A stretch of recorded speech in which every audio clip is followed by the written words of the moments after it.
Oke guys, assalamualaikum warahmatullahi wabarakatuh guys. Nah di sini saya lihat lagi viral sekali ya. Nah kebetulan ini ada letting saya guys, ya. Cuma dia tugasnya di jauh guys, tidak dekat dengan saya guys. Nah jadi begini guys, ya. Di sini dia katakan seperti itu. Jadi kalau kalian lapornya kepada polisi, jadi kalau kita lapornya kemana? Jadi begini guys, ya. Di situ mungkin adik letting saya ini cuma sebagai canda-candaan guys. Tapi kalau kita lihat kontennya, semua di situ dia cuma sebagai hiburan, candaan guys ya. Cuma pesan saya satu guys ya, apapun yang kita lakukan asal berbaur dengan polisi, mau benar mau salah pasti guys netizen itu akan cari kesalahan kita guys. Oke, terima kasih. Atas nama pimpinan Polri beserta seluruh keluarga besar Polri, dari lubuk hati kami yang paling dalam kami mengajukan permohonan maaf, dan tentunya kami terus akan melakukan perbaikan terhadap hal-hal yang masih dirasakan kurang. Ketika itu ditanyakan, rupanya yang bersangkutan memburu waktu atau tergesa-gesa sehingga tidak sempat menunjukkan dokumen yang diminta oleh petugas. Ya. Kenapa kita mintakan dokumen itu? Itu adalah sebagai dasar tindakan kepolisian untuk kita menghindari atau meminimalisir adanya pelanggaran hukum. Jangan sampai terkesan bahwa nanti ketika anggota Polri ikut di situ, nah ini tidak jelas apakah di mana posisi sebagai anggota Polri untuk penugasan dalam hal penarikan mobil tersebut. Nah, namun demikian, Polsek Cinangka berupaya keras semaksimal mungkin melayani masyarakat.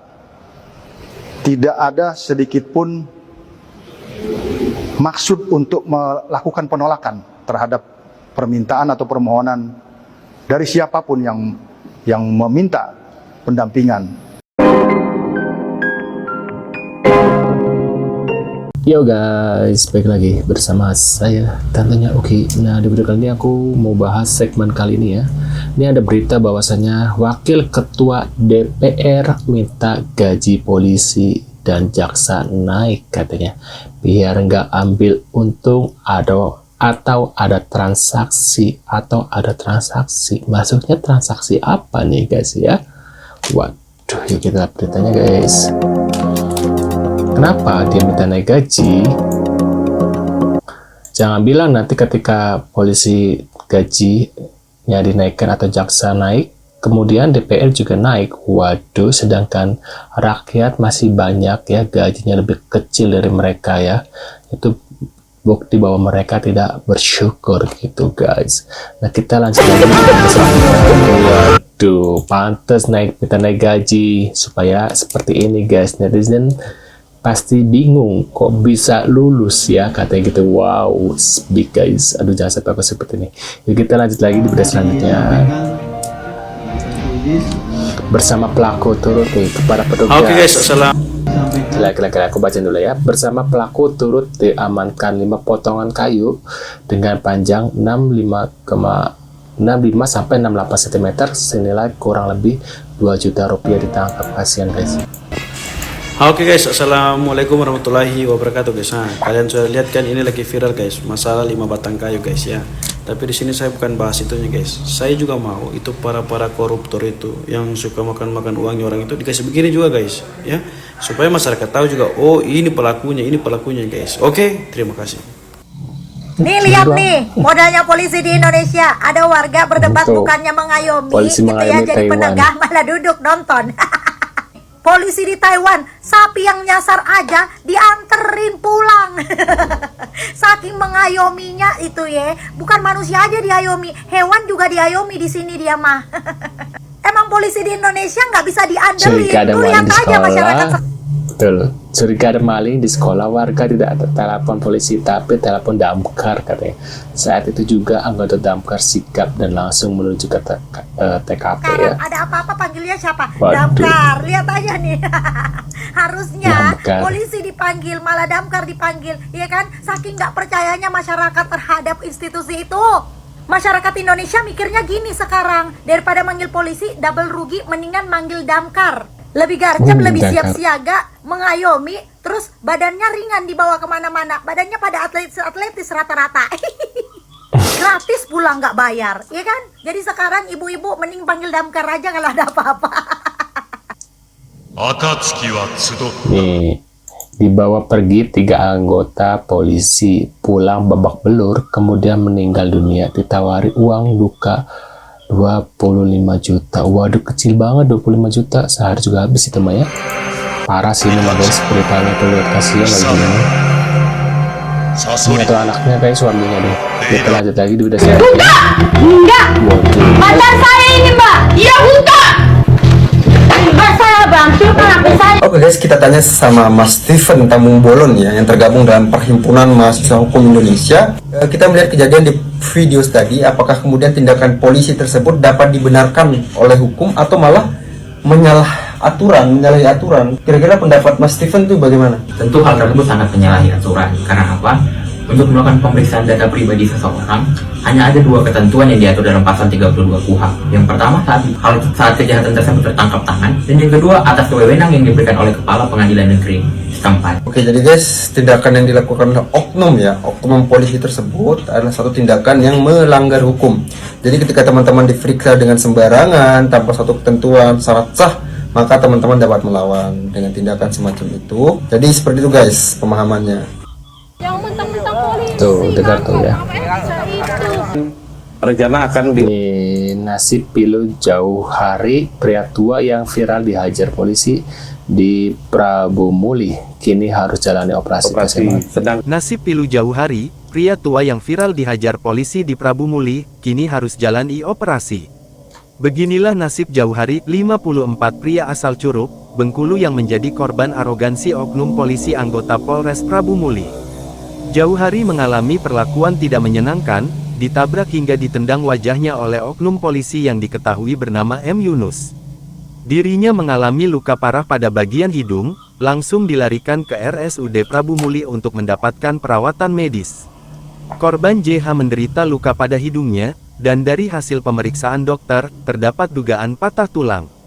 Rencananya akan dilakukan operasi, ujar Wakapolres Prabu Muli Kompol Eryadi Yuswanto, Senin tanggal 13 Januari tahun 2025. Di RSUD itu Pak Jauhnya, beliau menderita ada di hidungnya luka. Inilah Bribda FA, seorang polisi problematik di Makassar.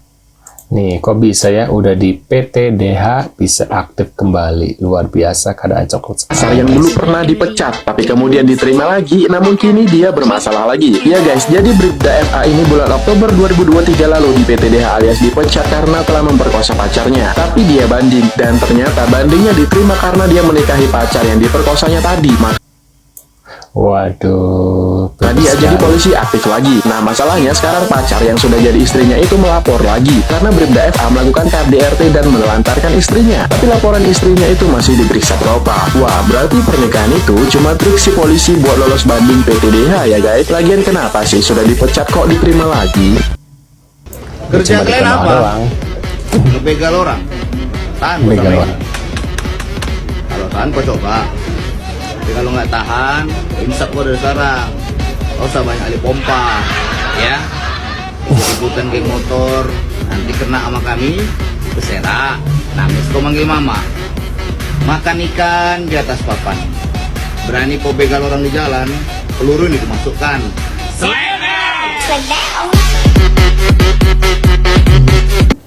Cuma di Konoha doang ya, polisi bisa tiktokan. Saya melaporkan bahwasannya tadi pagi sekitar jam 5 pagi kejadian pembegalan di Jalan Krakatau, Kota Medan, Pak. Korban jam 5 pagi pergi ke pasar di Jalan Krakatau, lalu korban langsung dihajar memakai senjata tajam hingga tangannya putus, Pak. Pagi ya, Pak ya, kejadian. Jadi saya mau melaporkan kepada Bapak, walaupun tidak langsung ya, karena kan kalau langsung urusannya ribet. Bagusan saya melaporkan dari pihak sosial media ya, Pak ya, supaya langsung cepat direspon. Jadi Pak, sekarang saya tanya kepada Bapak, waktu kejadian pembegalan, pihak kepolisian itu kemana Pak? Apa kerja pihak kepolisian cuma duduk nyantai Pak di pos? Karena Pak, masyarakat sudah kecewa Pak, sudah gelisah dengan adanya kejahatan pembegalan di mana-mana Pak. Apa Bapak polisi tidak bisa untuk merespon ini semua ataupun tidak bisa memberantas? Tapi Pak, jangan salahkan masyarakat. Kalau masyarakat main hakim sendiri ya Pak ya. Kalau Bapak tidak melaksanakan kewajiban Bapak ya. Ya intinya pada saat kejadian itu kenapa polisi nggak ada gitu ya, padahal kan banyak ya harusnya polisi patroli ya. Kalau di luar negeri itu banyak kayak di Jepang, di Cina, di Korea itu pasti ada patroli ya, polisi patroli. Nah di Indonesia itu nggak ada gitu loh. Jadi saat ada kejadian kejahatan itu tuh ya kayak gini jadinya gitu ya guys ya. Inilah apa yang yang diomongin sama Bapak ini guys. Menurut kalian gimana? Tulis di kolom komentar. Terima kasih sudah hadir dan jangan lupa bantu subscribe Ugo Kelvin dan sampai jumpa di video selanjutnya. See you guys.